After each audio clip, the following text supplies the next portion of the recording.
The day I found out my brother Nolan sold my late father's watch was the day I realized family could betray you deeper than anyone else. I stared at the empty space on my dresser where Dad's vintage Rolex had sat for years, a hollowness spreading through my chest. After his sudden passing 3 years ago, that watch was all I had left of the man who worked himself to the bone to give us a better life. Elaine mentioned it yesterday while I was helping her get ready for bed, Ethan said, his voice tinged with concern as we made our rounds at Oakwood Nursing Home. She was rambling about missing things and Nolan's debt problems. I froze, the med cart feeling heavier in my hands. Gran must have been lucid during one of her rare moments of clarity, the bold truth she had likely voiced out of fear or misplaced trust. That swindling, ungrateful leech, I growled, my fingers tightening around the cart handle. Ethan put a calming hand on my arm. Breathe, Callie. We don't know anything for sure yet. He was right, as usual.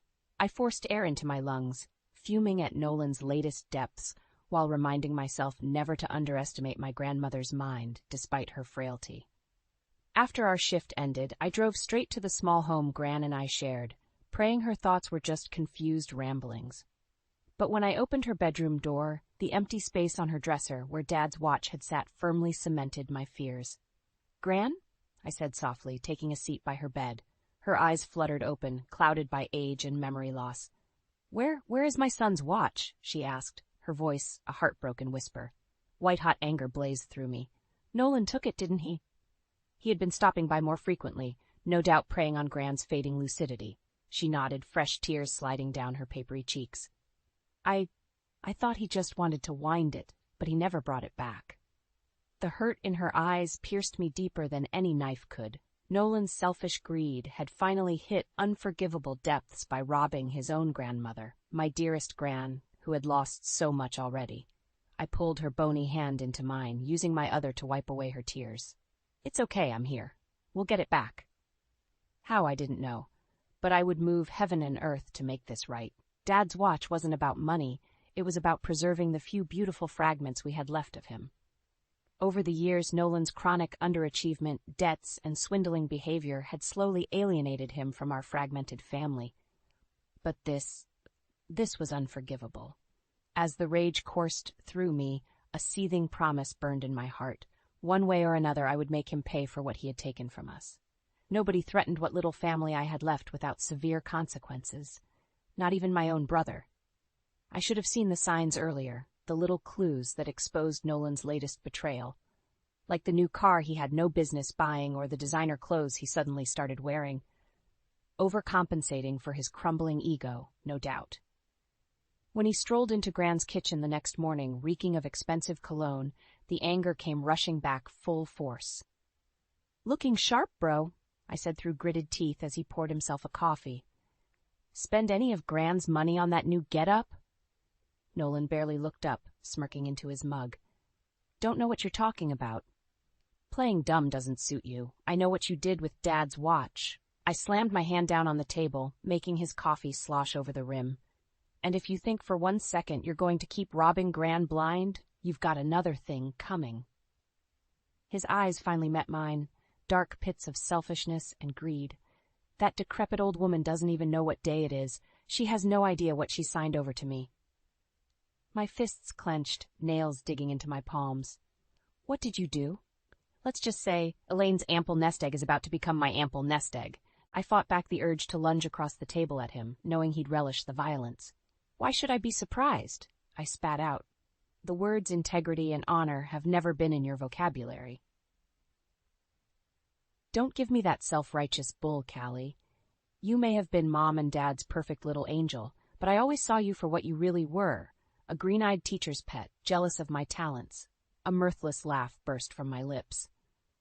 Talents? You mean your talent for conning and stealing from those closest to you? Your talent for slithering around life, taking whatever you want without an ounce of remorse? Nolan drained his mug and stood, his face twisting into a sneer. At least I'm not wasting my life as a lowly nurse, waiting hand and foot on ungrateful has-beens at a third-rate nursing home. His words landed like a sucker punch to the gut. Everything I had dedicated my life to meant nothing to this man. Aunt Viv was right all those years ago. Nolan truly was a scorpion, loyal to nobody except himself. Something inside me hardened as I watched him turn and begin to walk away, whistling cheerfully. This wasn't over, not by a long shot. My own flesh and blood had become a festering cancer that needed to be cut out. "Don't think for 1 second this is done," I called out, my voice trembling but determined. "If you honestly believe I'll let you drain Gran's life away into your grubby, thieving hands, you don't know me at all." Nolan paused in the doorway, not even bothering to look back. "We'll see about that, sis. We'll see." As the door slammed in his wake, I felt sick to my core. So many years thinking family was the unbreakable tether, no matter how frayed and dysfunctional the strands became. But Nolan had finally severed that bond completely. Blinding fury warred with the shattered sense of loss and grief cutting through my heart. But I couldn't wallow in the ruins. Not yet. I had promised Gran to make this right, no matter what it took. Determined, I pulled out my phone and hit Ethan's number on speed dial. He answered on the second ring, ever my rock in the turbulent seas of life. "Ethan, we have a situation, and I'm going to need your help to take down Nolan, once and for all." Ethan showed up within the hour, his worried frown deepening when I relayed the whole sordid story. "How could he?" he muttered, shaking his head. "Stealing from his own grandmother, that's a new low, even for Nolan." "You're telling me." I raked a hand through my hair, feeling the knot of dread and anger pulsing in my gut. "I can't let him drain Gran's accounts and throw her into some dilapidated home just to fund his selfish habits. We won't let that happen." Ethan put a reassuring hand on my arm. His calm, steady presence was a balm against the raging turmoil inside me. "First things first, we need to get the full story from Elaine before Nolan comes sniffing around again." I nodded, suddenly bone-weary from the emotional upheaval, but resolute. "You're right, let's go." We found Gran in her favorite recliner, struggling to work a crochet needle. Her eyes lit up as we entered. "Oh, Callie, dear? And young Ethan, too. What a lovely surprise." Crouching down beside her, I gently took her trembling hands in mine. "Gran, we need to talk about Nolan and what he's done." She instantly grew agitated, her brow furrowing. "That terrible boy stole your father's priceless watch. I thought he just wanted to wind it, but he never returned it." My heart constricted at her desolate expression. I gathered her hands and held them against my chest. "I know, Gran, and I promise you, I will get it back, no matter what I have to do." "Oh, but there's more," she continued, her voice dropping to a whisper rife with fear. "More that wretched Nolan has taken." "What do you mean?"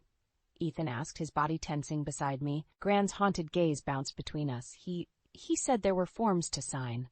Legal documents regarding my finances and estate that would protect me. I was so confused, and he seemed so persuasive. The shards of ice crept up my spine. "You didn't," I choked out. "Please, Gran, tell me you didn't sign over control of your accounts and assets." Her watery eyes and trembling lips spoke the truth I dreaded. In a childlike voice she whimpered, "I'm so sorry, my dears. I fear I've made a terrible mistake." White-hot rage detonated in my chest as realization slammed into me like a freight train. That conniving snake had taken full legal advantage of Gran's fragile state, manipulating her into forfeiting everything over to his control. The money Dad had meticulously saved, the cozy house he'd bought for Gran after Mom's passing, all of it was now a blank check for Nolan's greed. That low-life, scamming piece of... My words disintegrated into an incoherent growl as I shot up from the floor, unable to be still. Ethan quickly moved to comfort Gran, who had dissolved into heartbroken sobs. Hey, we're going to fix this," he murmured, cradling her wizened face in his strong hands. "You didn't know what you were signing, Elaine. Nolan took full advantage, which makes this fraud. We can fight this." Fight it? At this point, I was ready to go nuclear. Yes, Nolan wouldn't see an inch of mercy or compromise from me, not after this grotesque violation of trust. He wanted to go scamming, exploitative war with his own family. So be it. I whipped around, nearly spitting fire. "We're taking him down, Ethan, and we're playing for keeps this time. Whatever it costs, whatever it takes, Nolan's not walking away from this." After consoling Gran and getting her settled in for the evening, Ethan and I regrouped in the living room. The atmosphere was charged, both of us practically vibrating with determination. "Okay, let's map this out," Ethan said, running a hand over his jaw. We know Nolan committed fraud by manipulating Elaine into signing over her assets. That's a legal battle we can take him on. I nodded, my mind already spinning with strategies. Agreed, but we can't rely solely on that. You know how slippery Nolan operates. Ethan's brow furrowed. You think he'll try to wriggle his way out of it? I'd stake my life on it. I started pacing, feeling the pent-up fury propelling me forward. He'll latch onto any technicality or legal loophole to maintain control. So what are you suggesting? Ethan asked warily. Taking the law into our own hands is a risky line to cross, Callie. I stopped and turned to him, determination blazing in my eyes. I'm talking about dismantling him from every angle until he has no choice but to crumble. This can't just be a legal battle. It needs to be psychological warfare. Ethan held my intense stare for a few heartbeats before giving a resolute nod. All right, let's do this then, but we do it smart and leave nothing to chance. No acting rashly or handing Nolan any more ammo than he already has. Relief washed over me, knowing he was fully on my side. With Ethan's strategic mind and ethical code, we'd crack Nolan's devious facade once and for all. First, we need to get Gran's paperwork and documentation in order. Every statement, deed, and contract she signed, I stated firmly. Then, we acquire rock-solid evidence of Nolan's coercion and manipulation tactics. Like witness testimony from anyone who's dealt with his shady side before, Ethan replied, catching my meaning. Build an undeniable record of his predatory patterns. Exactly. We take that comprehensive file to the authorities and loophole-proof legal route. I felt the first hints of a smile tug my lips. But not before we expose Nolan's moral bankruptcy to everyone, his employers, friends, business associates. Purge that trust fund brat's life of anyone enabling his grotesque ego. Ethan gave a low whistle. Going scorched earth on him. I like your thinking, Nurse Ratched. The old film reference made me chuckle despite the circumstances. Hey, you're the one who called this psychological warfare. I stepped closer, holding Ethan's steady gaze. We keep each other centered, okay? I can't let my hatred for Nolan consume me, not when Gran and doing the right thing has to remain the priority. He reached out, giving my arm a reassuring squeeze. You've got me in your corner. We're a team, remember? Nolan doesn't stand a chance against us. The fire in my chest burned hotter, this time with righteous conviction. Together, Ethan and I began mapping out our multi-pronged attack, letting the adrenaline of combat mode take over. No matter how low Nolan stooped, we would be there to sever his sleazy tentacles and reclaim what he stole. His refusal to treat family as anything more than novable pawns disgusted me. But that was about to change in a permanent, brutal way. Nolan was finally going to learn just how frightening a protective force I could be when my loved ones were threatened. The old saying had never rung more true. You don't bite the hand that feeds you. Well, Nolan had gnawed that hand to the bone, and this time he would be the one getting mauled. Over the next few days, Ethan and I operated like seasoned interrogators, meticulously gathering every shred of paperwork and evidence we could from Gran's affairs. Bank statements, property deeds, legal contracts, we organized it all into an airtight master file. This is looking pretty ironclad, Ethan murmured, eyes scanning the stack of incriminating documents. There's a clear pattern of Nolan exploiting Elaine's vulnerability and state of mind. I felt a grim satisfaction watching the case against my scumbag brother take shape. Good, that reptile deserves to be backed into an inescapable corner after what he pulled. So what's our next move? Ethan asked, meeting my fiery gaze. This is damning stuff. But you know, Nolan will have his army of shady lawyers working angles we can't foresee. He was right. My brother's penchant for wriggling out of responsibility was unparalleled. Simply lawyering up and playing defense wouldn't be enough to dismantle him completely. We need to go broader than just the legal route, I stated, feeling the ruthless determination solidifying my resolve. If we want to strip Nolan of all his slimy resources, exposing his moral bankruptcy to everyone he knows is crucial. Realization dawned on Ethan's face. Take out his support system, cut off his finances, and clout. Precisely. I began pacing, letting the strategy unfurl. We joined the fight on two fronts. Hit him with an unshakable legal case from one side, while dismantling his image and alienating all his enablers on the other. Ethan nodded thoughtfully. We put his exploitative behavior on blast to all his colleagues, employers, business associates. Watch as the cockroaches scatter when the light is shined on his true nature. Exactly. The fire blazed brighter in my chest. Nolan always did crave status and optics above all else. What better way to eviscerate that ego than reducing him to a leper in his precious social circles? A tiny smirk played across Ethan's lips. You're quite devious when you want to be, Callie Wilcox. It's kinda hot. I punched his arm, feeling lightheaded from the adrenaline spiking through me. Keep it professional, creep. We have a sleazeball to destroy. With our roadmap clearly outlined, Ethan and I went to work on the first phase, reaching out through every possible back channel to unite a coalition of Nolan's disgruntled former victims, colleagues, exes. The outpour of damning stories and testimonies about his underhanded dealings was staggering and utterly vindicating. It became shockingly clear how long of a trail of havoc Nolan had blazed throughout his life. So many lives disrupted, so much collateral damage, yet he never faced any consequences that stuck. Well, that was about to change. When we amassed what I considered to be an utterly demolishing dossier on Nolan's repugnant character and rap sheet, I made two very important calls.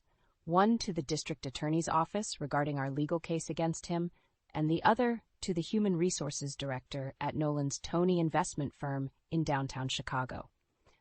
Within an hour, I received confirmation that a caseworker from Adult Protective Services would be stopping by Grand's to get a statement and request for an emergency order freezing Nolan's access to her finances. And by the end of the day, I had coordinated anonymously forwarding our entire employment file on Nolan to dozens of his colleagues, company higher-ups, business associates, and everyone else in his professional orbit. Phase 1 was officially underway. I could practically taste Nolan's misery already, as I imagined him having to lawyer up while watching his immaculate reputation get ruthlessly firebombed. But this was only a preview for how I planned to dismantle and crush him. After what he'd done to Gran and our family's legacy, Nolan didn't deserve a shred of mercy or leniency. As far as I was concerned, he was cancer that needed to be eradicated from our lives with extreme precision. Only then would I finally breathe free. The next few days were a dizzying blur of legal proceedings, mounting evidence, and the delicious implosion of Nolan's professional life. I eagerly awaited each new update from Ethan or the investigative team like a kid on Christmas morning. "You're not going to believe this one," Ethan said, sliding into the booth across from me at our usual diner. "I just got an email from Nolan's old supervisor at Goldman Sachs." I leaned in, hungry for any new morsels to feed my satisfied hunger. "Do tell." Apparently, right after we flooded their inboxes with the file, a review of Nolan's work history turned up some highly unethical and potentially illegal practices he was running. My eyes widened with glee. "You're kidding. Like what?" "A little financial advisor trick called churning," Ethan explained. "Basically executing excessive trades in client accounts to generate bigger commissions for himself." I gave a slow whistle. "So not just screwing over family, but ripping off clients too? I'm starting to think depraved grifter was too kind a label for Nolan." "Starting to? I already pegged him at industrialized supervillain." Ethan's expression darkened. "Listen to this. Apparently Goldman's now reviewing all client accounts Nolan managed for potential fraud and self-dealing." The gravity of how deep this was going hit me like a sledgehammer. "Wait, so he could actually be facing criminal charges?" Ethan nodded grimly. "If they can prove intent to defraud investors and unlawful profit? You betcha. We're talking serious prison time for multiple counts like embezzlement and corruption." A vindicated cackle burst from my chest. "Oh my God, Ethan. This is unbelievable." I pounded the table, unable to keep still in my euphoria. "We took down the great and powerful scumbag." "Hey, save some of that energy. We still have the civil case ahead regarding your grandmother's finances, remember?" Ethan said warningly, though I detected a hint of pride beneath his serious tone. "Nolan isn't out of the woods yet." I squeezed my eyes shut and let out a long, calming breath. Ethan was right, as usual. Best not to celebrate total victory prematurely in case Nolan managed to slither out of the financial crimes charges. We had to keep the pressure firmly applied. Besides, savoring his impending humiliation at the custody hearing would be pleasure enough for now. Sure enough, over the next 2 days, every news headline and media blog seemed to be rehashing Nolan's spectacular downfall from his investment firm. Apparently, our file hadn't just gotten him immediately terminated. It sparked a review uncovering an entire trail of misappropriated funds and likely racketeering activities spanning years. The delicious irony of how he had worked so hard curating a glamorous image as a wildly successful master of the universe was not lost on me. All it took was a few muckraking truth bombs to demolish that facade permanently. When the inevitable call came from Nolan, I didn't know whether to laugh or spit nails. "You conniving little bitch!" His gravelly voice was practically shaking with rage. "You're behind all this? Those lies about me at Goldman?" "Oh, they were lies? Were they?" I replied coolly, inspecting my nails. "Funny, the dozen or so clients looking to testify about your crooked dealings with their investment accounts don't seem to think so." There was a long pause, then Nolan sputtered, "You've gone too far this time, Callie." "Have I?" I drawled. "Way I see it, you never should have messed with family. Betraying Gran's trust and pillaging her estate to fund your greed, you got exactly what you deserved, bro." A humorless chuckle crackled through the line. "You arrogant son of a—" Static burst through the phone. He'd hung up. I didn't care. My point had been made loud and clear. The first bomb in my multi-pronged takedown of Nolan had landed right on target, completely destabilizing and disgracing him in his professional realm. All that remained was shattering him in the place it would hurt most, our family's world. As I felt the ruthless vindication course through me, I sensed Nolan's desperation rising in tandem with each rung of status and reputation he lost, which meant he was about to get very dangerous, very soon. Fortunately, I relished the thought of reducing him to a feral, snarling animal backed into a corner. It was time for round 2. The day of the custody hearing, Nolan arrived like a menacing storm cloud, trailed by not one but 3 high-priced shark lawyers. His eyes locked on me with a look that could incinerate as I took my seat beside Gran. "Don't worry, we've got this," Ethan murmured, giving my hand a reassuring squeeze. I managed a tight nod, anger and determination thrumming through me. This wouldn't be like all the other times Nolan slithered his way out of consequences. Not today. As the proceedings began, I could feel Nolan's seething glares burning holes through me. His lawyer, a sleek viper in Armani, struck first. "Your Honor, my client is the legal holder of Miss Elaine Wilcox's power of attorney and healthcare directive," he stated, placing a small mountain of papers on the bench. "All decisions regarding her care and finances are well within his purview as designated agent." My own lawyer, a young spitfire named Jamie, immediately pounced. "Those documents were acquired through coercion and undue influence while Miss Wilcox was in a compromised mental state. We have sworn testimonies and records indicating a clear pattern of exploitation by Mr. Nolan Wilcox over an elderly family member he should have been protecting." She turned and nodded to me. "Here we go." I stood and locked eyes with the judge, a no-nonsense woman in her 60s. "Your Honor, my brother's relentless pursuit of personal gain came at the expense of preying on our beloved grandmother's ailing mind after our parents' tragic deaths." I pulled out the weathered gold watch, Dad's treasured Rolex that started this whole crusade. He first demonstrated his crude disregard for our family by stealing this heirloom from Gran for a quick sale. Nolan shot up, his face mottled with rage. "You lying." "Sit down and be quiet, Mr. Wilcox," the judge barked, silencing him instantly. She fixed me with an intense stare. "Please continue, Miss Wilcox." Bolstered, I carried on like a force of nature. From there, he systematically manipulated and coerced Gran into transferring control of her entire estate and assets into his name.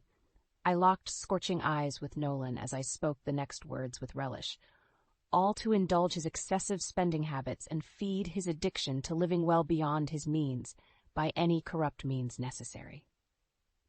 Jamie jumped in again, passing a thick dossier to the judge. "Your Honor, enclosed are documented incidents from Mr. Wilcox's banking, employment, and personal records, demonstrating a continuous and reprehensible pattern of fraud, exploitation, and downright criminal behavior." She pinned Nolan with a hard look. "We have more than sufficient evidence to not only remove his custodial rights over the protected party, but but to pursue financial injury claims, potential criminal charges, and have him institutionally prohibited from acting as any person's legal guardian or executor. A deafening silence fell over the courtroom as the weight of the evidence and Jamie's words sank in. Something akin to fear finally flashed across Nolan's features as his lips moved wordlessly. The judge fixed him with a withering gaze. "Do you have anything to say for yourself, Mr. Wilcox?" For once, he seemed to find no easy words or smarmy reply, no weaselly exit to slither through. I watched in dark satisfaction as Gran's tormentor squirmed, undoubtedly seeing the walls close in around him for the first time. After years of exploiting and betraying with impunity, his reign of unchecked arrogance had finally met its reckoning. One by one, the judge reviewed each damning document, pausing occasionally to level Nolan with another scathing look over her glasses. The sweltering silence stretched until I thought it might combust. Finally, she set down the final paper with an insistent thud, fixing Nolan with a hardened glare that could cut diamonds. In light of overwhelming evidence of fraud, coercion, financial exploitation, and severely disqualifying moral turpitude, I am summarily revoking your power of attorney over the affairs and assets of Elaine Wilcox, effective immediately. My heart soared as the judge continued, her words clanging like iron against Nolan's depleted defenses. Custodial authority over Miss Wilcox's financial estate and personal care is hereby awarded to Callie Wilcox, her granddaughter. This court will also be entering Mr. Nolan Wilcox into the state's registry, prohibiting him from ever serving as a legal guardian, executor, or holding disbursement rights over any protected person's finances or property. She let that devastating ruling sink in for a few agonizing moments before delivering the coup de grace. Furthermore, I am referring the extensive evidence presented here today to the District Attorney's Office to be reviewed for potential criminal charges related to fraud, embezzlement, and financial mistreatment of an elderly person. The world seemed to stop as Nolan's face drained of what little color remained. I squeezed Gran's hand fiercely as we watched the karmic anvil obliterate the last of his defenses. At long last, the nightmare was over, and the devil had finally gotten his due. In the days following the custody ruling, it was like a dense cloud of dread had been lifted from Gran's little home.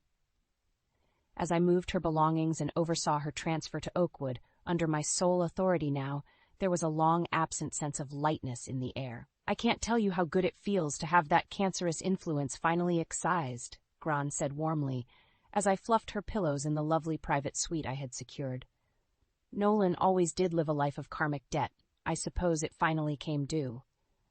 I felt a pang thinking about how his toxic depravity had tainted so many chapters of our family's story. But not anymore. "Well, his debt to us has officially been settled," I stated with finality. "Ethan showed me the latest court documents. They're hitting Nolan with a laundry list of criminal fraud charges to go along with the civil penalties." Gran's eyes widened in surprise. "Criminal charges? My goodness." I shook my head grimly. "He brought this on himself, Gran. No more escaped consequences. He's going to be held accountable for his actions this time. Fully." Her wizened face softened with an almost pitying look. For a fleeting moment, it seemed like she might speak some words of saintly grace about seeing the good in people or forgiveness. But the shadow passed quickly. "You're quite right, my dear. Some deeds are simply too poisonous to absolve easily." We settled into a comfortable quiet, taking solace in how the choking menace of Nolan's greed and exploitation had finally dissipated. Almost as if on cue, there was a gentle rap at the door before Ethan peeked his head in. "There are my two favorite ladies," he beamed, breezing in with his usual warm energy. "Everything getting settled nicely in here?" "It's beautiful, Ethan," Gran replied, reaching out to pat his arm affectionately. "Thanks to both of you, an old woman's fool fantasies of being thrown away are put to rest." I caught the tenderness passing between the two of them, as only Gran could. Despite her lucidity lapses, she could still read people's souls with uncanny empathy and wisdom. "Well, this old woman deserves only the best," I said firmly, standing to usher Ethan aside for a private word. As I passed, Gran caught my hand and gave it a conspiratorial squeeze, her own silent message of approval. Out in the hall, I drew a steadying breath before meeting Ethan's eyes. I can't even begin to thank you for everything, really, for being by my side through this whole insane saga.